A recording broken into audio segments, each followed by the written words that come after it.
Saudara-saudari terkasih dalam Kristus, hari ini Sabtu 7 Mei 2022 dalam pekan ketiga Paskah. Bacaan dibawakan oleh Maria Teresia Widyastuti, Mazmur dilantunkan oleh Niken Sertu Muwarni, dan renungan ditulis oleh Sandi Kusuma. Selamat menekuni Sabda Allah. Marilah kita semakin mengasihi, semakin peduli, dan bersaksi.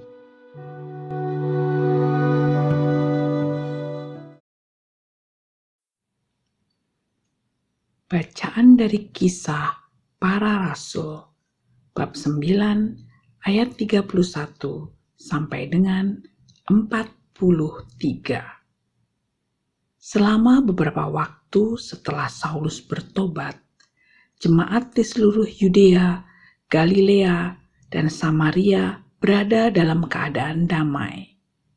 Jemaat itu dibangun dan hidup dalam takut akan Tuhan. Jumlahnya makin bertambah besar oleh pertolongan dan penghiburan Roh Kudus. Pada waktu itu, Petrus berjalan keliling, mengadakan kunjungan kemana-mana. Dalam perjalanan itu, ia singgah juga kepada orang-orang kudus yang di Lida. Di situ didapatinya seorang bernama Eneas, yang telah 8 tahun berbaring di tempat tidur karena lumpuh. Kata Petrus kepadanya, "Eneas, Yesus Kristus menyembuhkan engkau. Bangunlah dan bereskanlah tempat tidurmu." Seketika itu juga bangunlah orang itu. Semua penduduk Lida dan Saron melihat dia, lalu mereka berbalik kepada Tuhan.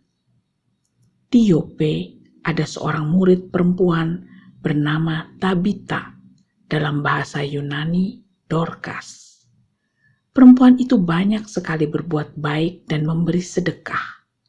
Tetapi pada waktu itu ia sakit, lalu meninggal. Dan setelah dimandikan, mayatnya dibaringkan di ruang atas. Adapun Lida dekat Yope. Maka ketika murid-murid mendengar bahwa Petrus ada di Lida, mereka menyuruh 2 orang kepadanya dengan permintaan, "Segeralah datang ke tempat kami." Maka berkemaslah Petrus dan berangkat bersama-sama dengan mereka. Setelah sampai di sana, ia dibawa ke ruang atas, dan semua janda datang berdiri di dekatnya. Sambil menangis, mereka menunjukkan kepada Petrus semua baju dan pakaian yang dibuat Dorkas waktu ia masih hidup. Tetapi Petrus menyuruh mereka keluar. Lalu ia berlutut dan berdoa. Kemudian ia berpaling ke mayat itu dan berkata, "Tabita, bangkitlah." Lalu Tabita membuka matanya, dan ketika melihat Petrus, ia bangun lalu duduk. Petrus memegang tangannya dan membantu ia berdiri. Kemudian ia memanggil orang-orang kudus beserta janda-janda, lalu menunjukkan kepada mereka bahwa perempuan itu hidup. Peristiwa itu tersiar di seluruh Yope, dan banyak orang menjadi percaya kepada Tuhan. Sesudah peristiwa itu, Petrus tinggal beberapa hari di Yope, di rumah seorang bernama Simon, seorang penyamak kulit. Demikianlah sabda Tuhan.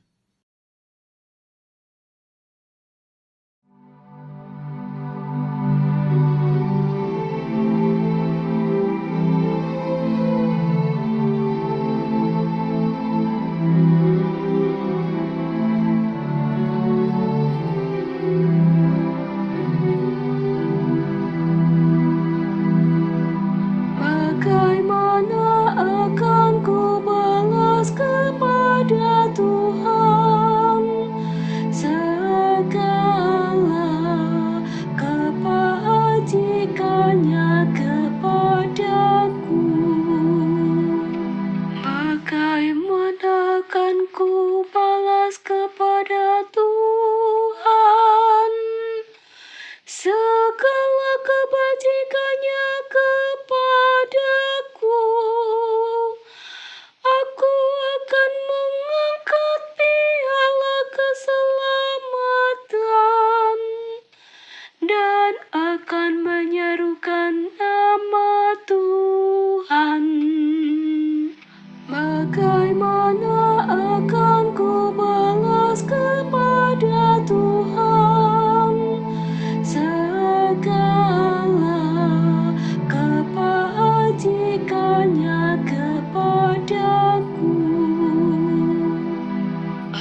bagaimana akan ku balas kepada Tuhan segala kebajikannya kepadaku.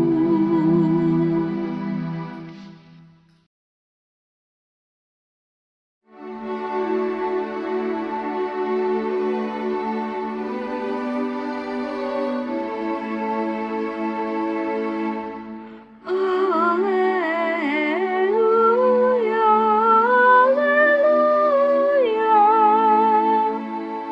Perkataan-perkataanmu adalah roh dan hidup. Perkataanmu adalah perkataan hidup yang kekal. Haleluya, haleluya.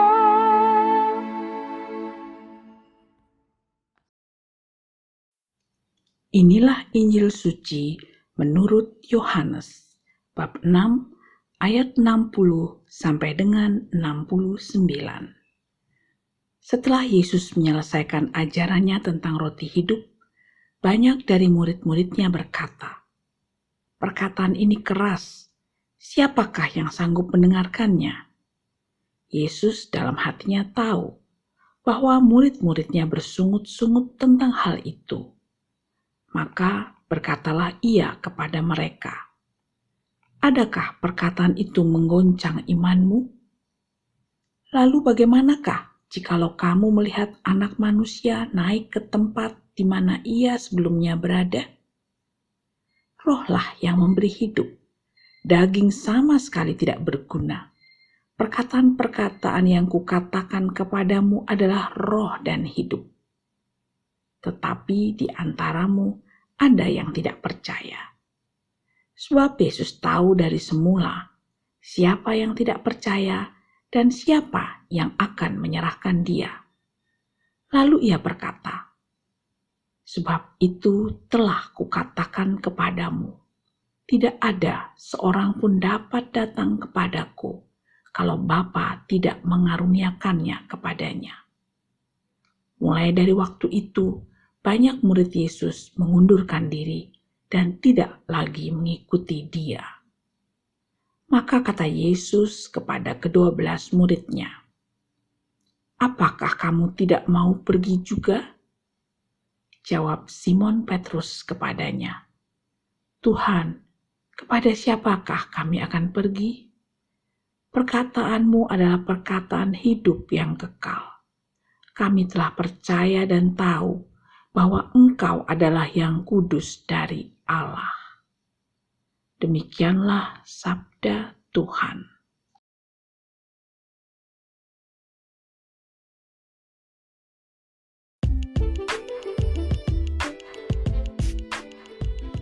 Jangan pernah berpaling dari Kristus. Renungan dibawakan oleh Sandi Kusuma.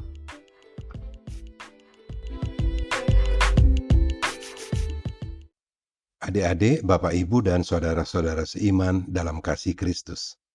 Walaupun saya telah beberapa kali mendengarkan bacaan Injil hari ini, tetap saja saya merasa sedih ketika mendengar banyak murid Yesus mengundurkan diri dan tidak lagi mengikut Yesus. Mengapa mereka meninggalkan Yesus? Padahal waktu itu orang berbondong-bondong datang kepada Yesus dan mengikuti Dia.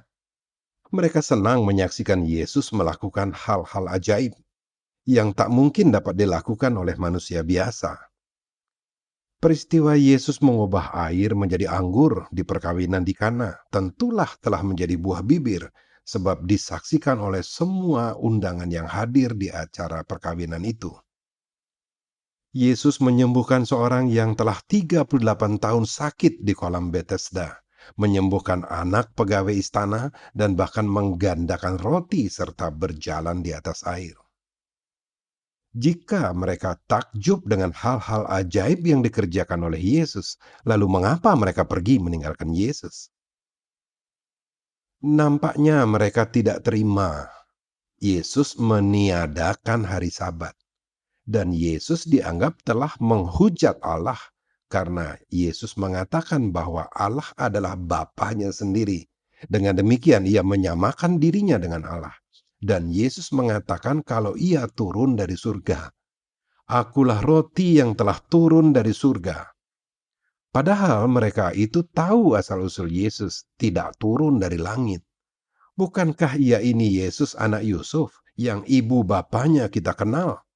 Bagaimana ia dapat berkata, "Aku telah turun dari surga"? Selain itu, nampaknya mereka juga marah kepada Yesus. Dianggap telah menghina Nabi Musa yang telah mewariskan ajaran Taurat kepada mereka. Beginilah yang disampaikan oleh Yesus. Aku berkata kepadamu, sesungguhnya bukan Musa yang memberikan kamu roti dari surga, melainkan Bapakku yang memberikan kamu roti yang benar dari surga. Kemudian Yesus juga mengatakan, nenek moyangmu telah makan mana di padang gurun dan mereka mati. Inilah roti yang turun dari surga, barang siapa makan daripadanya, ia tidak akan mati. Dan puncaknya ketika Yesus mengatakan hal ini, barang siapa makan dagingku dan minum darahku, ia mempunyai hidup yang kekal dan aku akan membangkitkan dia pada akhir zaman. Sebab dagingku adalah benar-benar makanan dan darahku adalah benar-benar minuman. Maka mereka pun semakin bersungut-sungut. Perkataan ini keras, siapakah yang sanggup mendengarkannya? Memang sulit memahami perkataan Yesus itu. Terlebih kalau kita mengartikannya sebatas harfiah semata. Apa iya kita disuruh kanibal, makan daging dan minum darah manusia? Apalagi disertai penekanan kalau dagingnya benar-benar makanan dan darahnya benar-benar minuman. Mereka tidak bisa menerima ajaran Yesus ini. Maka mereka pun beramai-ramai mengundurkan diri dan tidak lagi mengikut Yesus. Dan yang lebih mengenaskan lagi, keluarga Yesus juga ikut-ikutan menjadi tidak percaya kepada Yesus dan bahkan mereka tega mengatakan Yesus tidak waras lagi. Yesus datang ke dunia ini bukan karena keinginannya sendiri, melainkan hendak melaksanakan perintah Bapanya menyelamatkan manusia. Tentu menjadi sedih dan kecewa ketika yang hendak diselamatkan malah pergi meninggalkan dia. Saya tidak dapat membayangkan bagaimana kalau yang dialami oleh Yesus itu terjadi pada diri saya. Walau saya tidak pernah mengalaminya, tetapi saya dapat membayangkan seperti apa rasanya kalau saya tidak dipercaya oleh istri dan anak-anak saya sendiri. Entah seperti apa rasanya ketika mengetahui kalau keluarga saya sendiri mengatakan saya tidak waras, lalu mereka pergi meninggalkan saya. Saya bersyukur karena tidak mengalami hal buruk ditinggal orang atau keluarga, tetapi orang tua saya pernah. Ketika masih berlimpah harta kekayaan, banyak orang berbondong-bondong datang, tetapi ketika orang tua saya pailit, satu persatu mereka pergi meninggalkan orang tua saya, hanya menyisakan sedikit kerabat yang tetap tinggal. Mereka yang tinggal inilah yang mengulurkan tangan memberi bantuan semampu mereka. Itu juga yang terjadi pada Yesus. Memang banyak murid yang pergi meninggalkan Yesus, tetapi tidak semua. Tetap masih ada yang tinggal, termasuk ke-12 Rasul Yesus. Dan ketika Yesus bertanya kepada mereka, apakah kamu tidak mau pergi juga? Simon Petrus menjawab, Tuhan, kepada siapakah kami akan pergi? Petrus menjawab pertanyaan dengan pertanyaan. Namun demikian, jawaban Petrus ini seyogianya patut dipertimbangkan oleh siapa saja yang berkeinginan pergi meninggalkan keluarganya, atau oleh anak yang bermaksud minggat dari rumah, atau oleh suami atau istri yang hendak pergi meninggalkan pasangannya. Janganlah meniru sebagian murid yang pergi meninggalkan Yesus, pokoknya pergi. Melainkan hendaknya meniru Petrus, kepada siapa saya akan pergi? Apa iya keadaan akan menjadi lebih baik jika kita pergi? Seandainya Petrus ikut pergi, maka namanya tidak akan tertulis pada kisah para rasul, sebagai rasul Kristus yang banyak sekali menyembuhkan orang sakit dan bahkan membangkitkan seorang murid perempuan di desa Yope, seperti yang tadi kita dengarkan pada bacaan pertama. Oleh karena itu, jangan pernah kita berpaling dari Kristus, sebab masih jauh lebih baik jika kita tinggal di dalam Kristus, tinggal di dalam firman-Nya. Adik-adik, Bapak, Ibu, dan saudara-saudara seiman dalam kasih Kristus, hari ini adalah hari Sabtu pertama di bulan Mei ini. Pada hari Sabtu pertama setiap bulannya, gereja mengajak kita untuk berdoa devosi Sabtu pertama, atau yang disebut juga hari Sabtu Imam.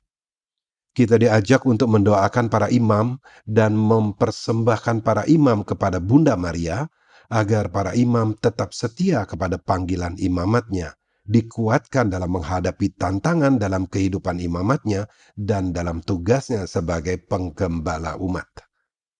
Kita mempersembahkan para imam kepada Bunda kita, Bunda Maria, sebagai figur sentral dan pemersatu yang sampai sekarang pun masih sering dihujat orang. Orang tidak mempercayai kalau Bunda Maria dikandung tanpa noda, tidak mempercayai kalau Maria adalah perawan, adalah Bunda Allah. Rasanya para imam juga rentan mengalami hal buruk seperti yang dialami oleh Yesus maupun oleh Bunda Maria, tidak dipercaya oleh umat atau bahkan ditinggalkan oleh umatnya sendiri. Marilah kita tutup renungan hari ini dengan berdoa bersama. Dalam nama Bapa dan Putra dan Roh Kudus. Amin. Allah Bapa yang tak henti-hentinya mengasihi kami, anak-anak-Mu yang rentan melakukan kesalahan dan kelalaian. Kami bersyukur telah diingatkan melalui sabda-Mu hari ini, bahwa pergi meninggalkan orang-orang yang mengasihi kita adalah tindakan yang keliru. Maka dari itu, jagailah kami agar kami dimampukan menolak bujuk rayu iblis untuk pergi meninggalkan orang-orang yang mengasihi kami, untuk pergi meninggalkan gereja-Mu, ataupun pergi meninggalkan Tuhan kami, Yesus Kristus. Jagailah kami agar senantiasa menyadari bahwa keliru kalau tidak mempercayai Engkau, Putra-Mu, dan Roh Kudus. Jagai pula para imam, biarawan, dan biarawati yang telah menyerahkan hidupnya untuk melayani Engkau, ya Bapa. Janganlah Engkau biarkan iblis mengambil mereka dari tangan-Mu. Doa ini kami panjatkan melalui perantaraan Yesus Kristus, Tuhan dan pengantara kami. Amin. Dalam nama Bapa dan Putra dan Roh Kudus. Amin.